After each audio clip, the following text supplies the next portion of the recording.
Bismillahirrahmanirrahim.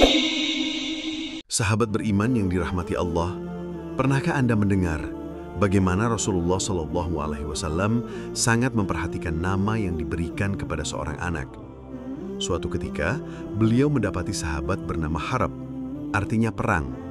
Nabi lalu mengganti namanya menjadi Salim, yang artinya selamat. Hadis riwayat Abu Daud. Mengapa? Karena nama adalah doa. Nama melekat seumur hidup dan bisa menjadi identitas yang dipanggil di dunia, bahkan di akhirat. Namun, ironinya, ada nama yang justru diabadikan Allah dalam Al-Quran bukan sebagai penghuni surga, melainkan sebagai penghuni neraka. Seperti nama Abu Lahab, yang setiap kali kita membaca surat Al-Masad, kita seakan mengingat laknat Allah padanya. Maka, sejak awal mari kita renungkan, nama baik saja tidak cukup kalau amalnya buruk. Bagaimana nasib orang-orang yang Allah abadikan dalam kitabnya dengan ancaman neraka? Mari kita pelajari satu persatu. Bismillahirrahmanirrahim. Assalamualaikum warahmatullahi wabarakatuh. Syukur alhamdulillah kita masih dipertemukan kembali di channel ini. Salawat dan salam selalu dan tetap tercurahkan kepada junjungan kita Nabi besar Muhammad sallallahu alaihi wasallam. Allahumma sholli ala sayyidina Muhammad wa ala ali sayyidina Muhammad. Harapan dan doa saya semoga sahabatku semuanya selalu diberikan kesehatan, dilapangkan rezekinya, diampuni dosa-dosanya, dan selalu dipanjangkan umurnya. Dan sempatkanlah menuliskan sholawat di kolom komentar, insya Allah akan menjadi bukti cinta kita kepada Rasulullah Muhammad sallallahu alaihi wasallam. Semoga kita semua mendapatkan syafaat beliau di akhirat kelak. Amin ya rabbal alamin. Sahabat beriman, di tengah masyarakat kita, banyak orang sibuk menyiapkan pendidikan anak, harta warisan, dan masa depan dunia. Tetapi sangat jarang yang memikirkan, apakah nama kita akan dipanggil Allah dengan mulia kelak? Atau sebaliknya, disebut sebagai orang yang celaka? Apalagi bagi mereka yang sudah menginjak usia 50 tahun ke atas, ketika banyak teman sebaya berpulang, saat badan mulai rapuh dan doa kian sering terucap. Pertanyaan besar pun hadir. Apakah aku termasuk yang dipanggil ke surga atau yang diingat dalam ancaman neraka? Di dalam Al-Quran, Allah mengabadikan beberapa nama, bahkan menyebutkan sebagian di antaranya akan masuk neraka. Lalu apa hikmahnya untuk kita? Namun sebelum kita lanjut, jangan lupa untuk like, subscribe, dan tuliskan doa serta hajat Anda di kolom komentar. Doakan orang tua kita yang sudah wafat. Mohonkan ampun bagi mereka dan tuliskan harapan terbaik Anda. Semoga Allah beri rezeki halal, kesehatan, dan husnul khatimah. Dan pastikan tonton sampai akhir, karena jika kalian tidak menyimak secara utuh, dikhawatirkan kalian bisa gagal paham. Sahabat beriman yang dirahmati Allah, Allah tidak menceritakan nama-nama ini sekadar sebagai sejarah, tetapi sebagai peringatan hidup, agar manusia tahu, sebesar apapun kuasa, setenar apapun nama, jika menolak Allah, akhirnya kehinaan dan azab. Mari kita mulai dari 5 tokoh yang paling dikenal, lalu lanjutkan ke 6 tokoh lain yang mungkin jarang kita dalami. 1. Fir'aun, simbol kesombongan kekuasaan. Sahabat, siapa yang tidak kenal Fir'aun, raja Mesir yang mengaku dirinya sebagai Tuhan? Allah abadikan azab baginya. Allah berfirman dalam Quran Surat Ghafir ayat 46, kepada mereka ditampakkan neraka pada pagi dan petang, dan pada hari kiamat dikatakan, masukkanlah keluarga Fir'aun ke dalam azab yang paling keras. Dari ayat tersebut, kita dapat mengambil sebuah pelajaran, bahwa kekuasaan yang sombong akan menjerumuskan mereka ke dalam neraka yang sungguh mengerikan. Kalau Fir'aun sombong dengan tahta, Berikutnya adalah orang yang sombong dengan hawa nafsu, bahkan sampai tega membunuh darah daging sendiri. 2. Qabil, pembunuh pertama di dunia. Qabil membunuh saudaranya Habil hanya karena iri. Dalam hadis riwayat Bukhari dan Muslim, Nabi SAW bersabda, "Tidaklah satu jiwa terbunuh dengan zolim, melainkan anak Adam yang pertama, yakni Qabil, ikut menanggung dosanya, karena dialah orang yang pertama kali mencontohkan pembunuhan." Dari hadis ini, dijelaskan bahwa penyakit iri hati, meskipun untuk hal yang kecil, bisa berakhir dengan dosa yang besar. Kalau Qabil tenggelam dalam nafsu, berikutnya ada orang yang ditenggelamkan benar-benar ke dalam bumi karena hartanya. 3. Qorun, ditelan bumi karena harta. Qorun, sepupu Nabi Musa, awalnya miskin lalu kaya raya, namun kekayaannya menjadikannya sombong. Allah berfirman dalam Quran Surat Al-Qasas ayat 81, bahwa maka kami benamkanlah dia beserta rumahnya ke dalam bumi. Pelajaran yang bisa kita ambil adalah bahwa harta tanpa iman adalah sebuah malapetaka. Kalau Qorun hancur karena harta, berikutnya adalah musuh dekat Rasulullah sendiri, yang namanya setiap hari kita baca dalam sholat. 4. Abu Lahab dan istrinya Ummu Jamil, musuh dari keluarga sendiri. Abu Lahab dan istrinya Ummu Jamil selalu menentang dakwah Nabi. Allah abadikan dalam surat khusus. Allah berfirman dalam Quran Surat Al-Masad 1-3, "Binasalah kedua tangan Abu Lahab, kelak dia akan masuk neraka yang menyala-nyala." Dari ayat tersebut, maka kita diberikan pelajaran terkait kedekatan keluarga tidak menjamin iman. 5 nama tari cukup dikenal.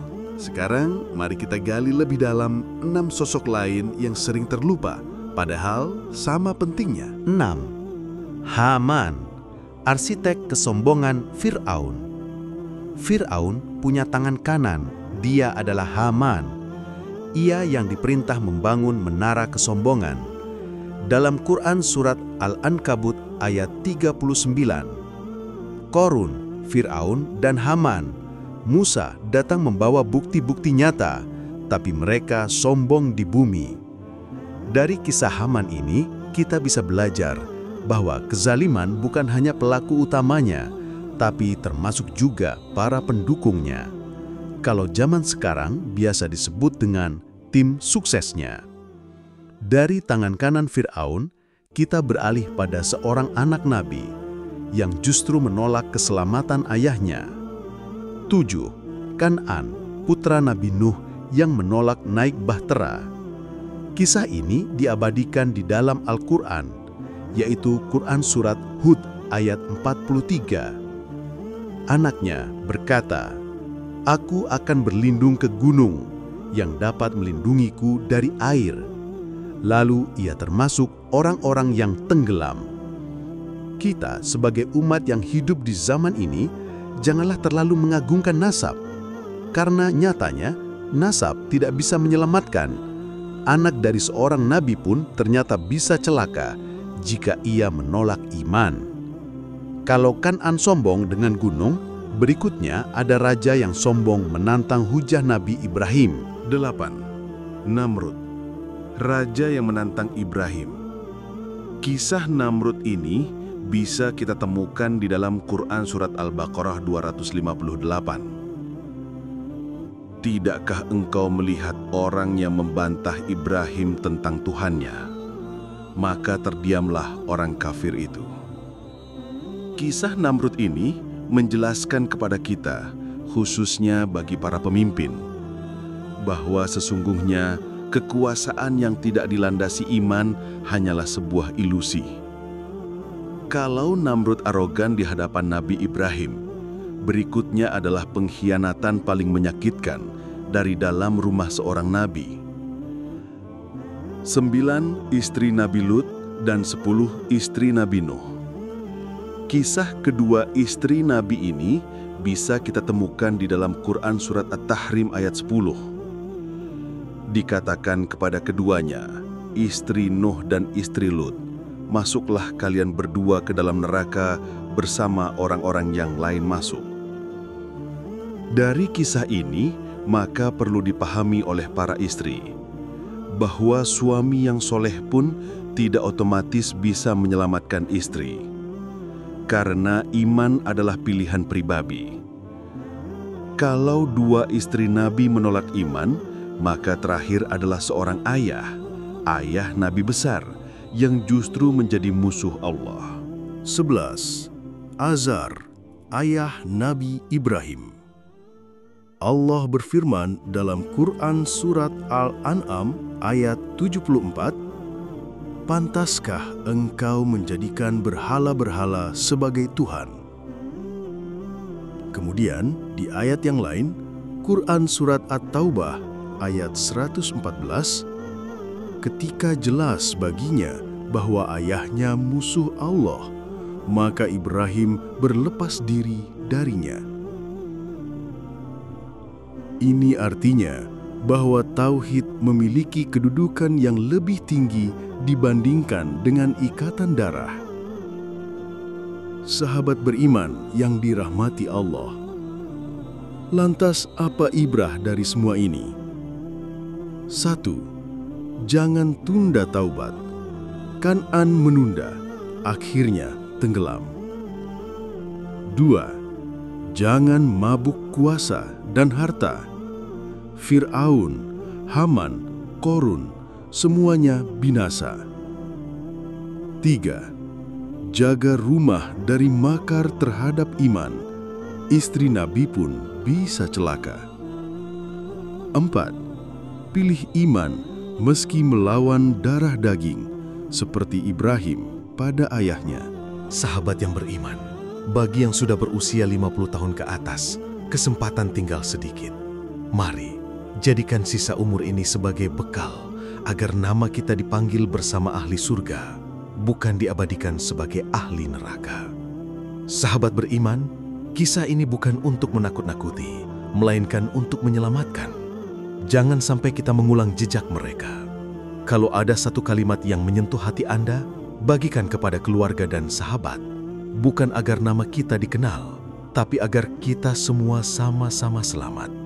Semoga Allah jadikan nama kita dipanggil dengan sebutan mulia di hadapannya dan ditempatkan di surga bersama Nabi Muhammad SAW. Amin ya Rabbal Alamin. Wallahu alam bisawaba. Wassalamualaikum warahmatullahi wabarakatuh. Sahabat yang beriman, bagi yang sudah berusia 50 tahun ke atas, kesempatan tinggal sedikit. Mari, jadikan sisa umur ini sebagai bekal agar nama kita dipanggil bersama ahli surga, bukan diabadikan sebagai ahli neraka. Sahabat beriman, kisah ini bukan untuk menakut-nakuti, melainkan untuk menyelamatkan. Jangan sampai kita mengulang jejak mereka. Kalau ada satu kalimat yang menyentuh hati Anda, bagikan kepada keluarga dan sahabat, bukan agar nama kita dikenal, tapi agar kita semua sama-sama selamat. Semoga Allah jadikan nama kita dipanggil dengan sebutan mulia di hadapannya dan ditempatkan di surga bersama Nabi Muhammad SAW. Amin ya Rabbal Alamin. Wallahu alam bisawaba. Wassalamualaikum warahmatullahi wabarakatuh.